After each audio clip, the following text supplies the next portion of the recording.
Well, I'm Joan Herlong, and I own Joan Herlong and Associates, Sotheby's International Realty, but I'm also an active listing and selling broker. I'm in the trenches every day.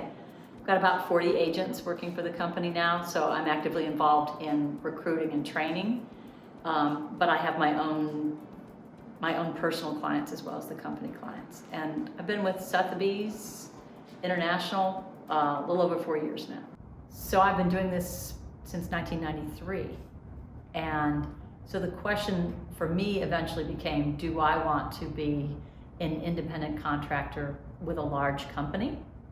Or do I want to truly be an independent contractor and run my own show, have my own company?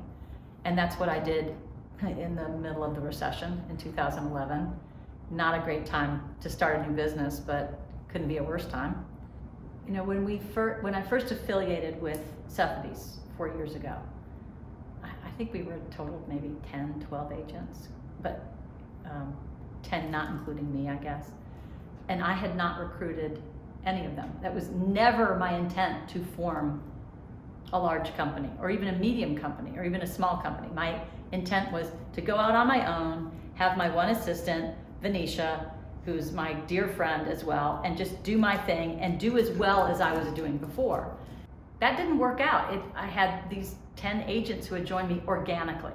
I didn't recruit anybody. They just sort of came. Several of them were former clients. I'm thinking about going into real estate. I'd like to go into real estate with you.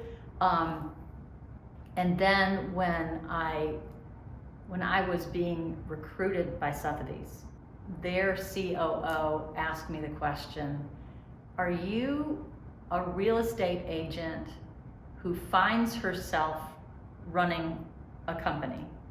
Or are you an entrepreneur who is setting out to establish and build a company? I was like, do I have to answer that question? Because it made me feel dumb because I realized I was the former and not the latter.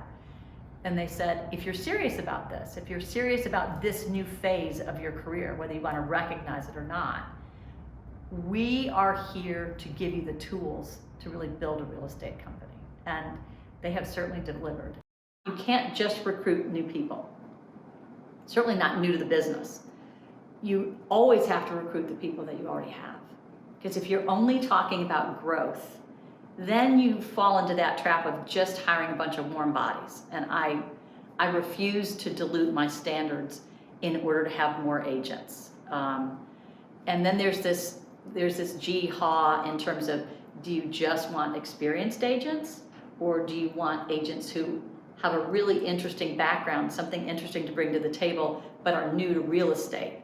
And I've had a good mix of both, because they bring different facets to the table. It's hard work. There is just absolutely no substitute for that. It's not luck, it's not investment, it is, you have to work your tail off.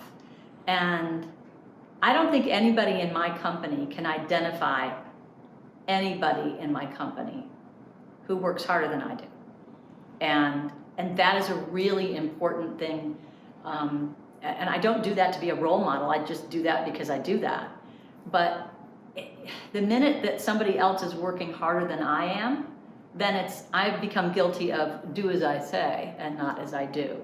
When I'm interviewing agents to join the company, either from another company or from another industry, what I'm looking for is somebody who talks like an entrepreneur, because they're all independent contractors.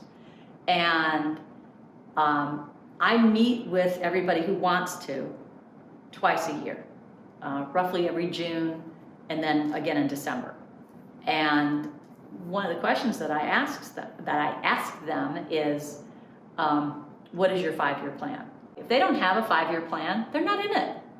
They're not in it for the long term. I'm trying to separate dabblers from doers.